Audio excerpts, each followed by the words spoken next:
Well, first of all, Twin Falls, Idaho is technically the Magic Valley. And the Magic Valley is made up of many cities and communities combined together. We're the Wild Wild West. I mean, Idaho is a cool place, but it's also very rural, and there's a lot of needs and demands in the community that are against them in a lot of cases.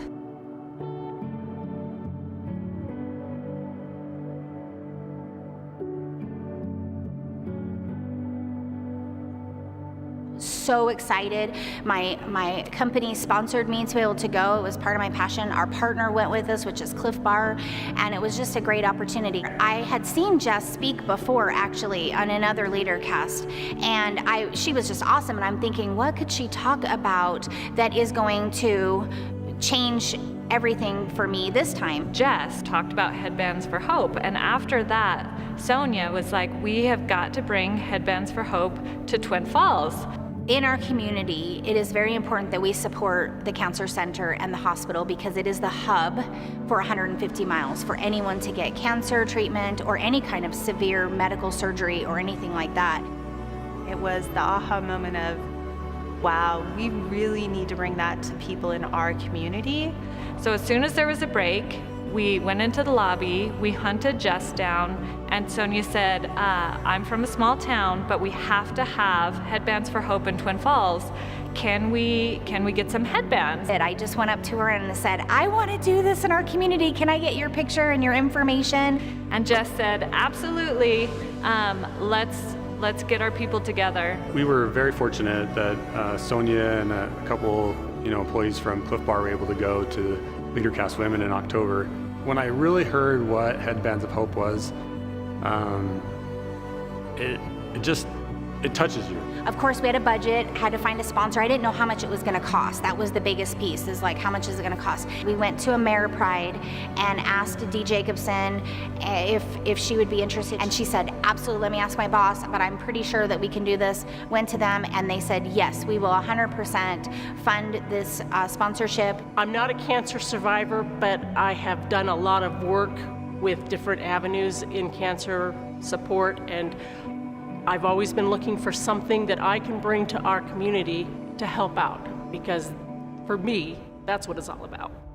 My mom and my grandma are both survivors of breast cancer, and recently a really true friend and community partner was diagnosed with breast cancer. The past year has been very difficult because it's very scary. Just the word cancer itself, the first thing that comes to mind is I'm gonna die. And everything is new. You're learning a new language. It's scary to learn all the terminology. It's scary to see how your body is gonna change, how you're gonna look. So many things are going through your mind. And then you think about your family, and you think, I wanna be there for my kids. I wanna live.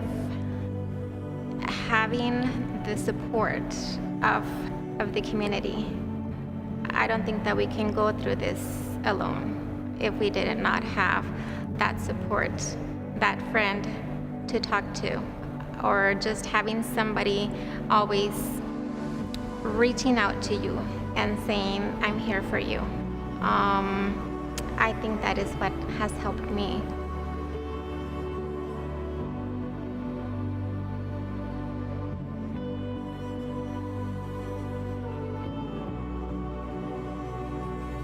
Some little touch that says that we care about you and the community cares about you, it's valuable. It helps them feel cared for in a time that's really scary for them. So we appreciate the donations for our patients.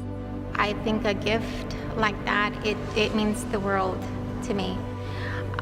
Just knowing that your community cares and that you get a gift and that somebody is thinking about you, there's no words.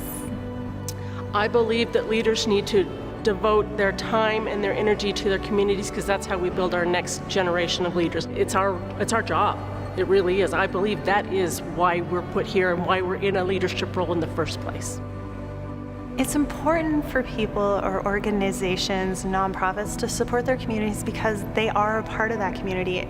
It's important for us to support a community that supports our people. It's not what we can get from our community, it's what we can give. That's the piece of giving back to a community. That's how communities grow in a healthy, sustainable way.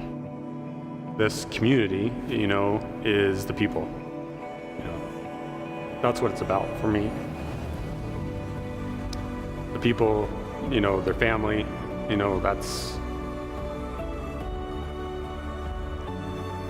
that's what makes community. I grew up where we did potlucks in our community, and I feel like we need to go back to that. It's like, what do you have in order to make a better change in our community? And some people have money and they don't have time. Some people have time but they don't have money. And so I think it's very important to leverage what we do have in our community in order to unite those efforts into one silo and one impact, and collectively know that together you can change your community. And because of Leadercast, we were able to collectively impact our Twin Falls Magic Valley community.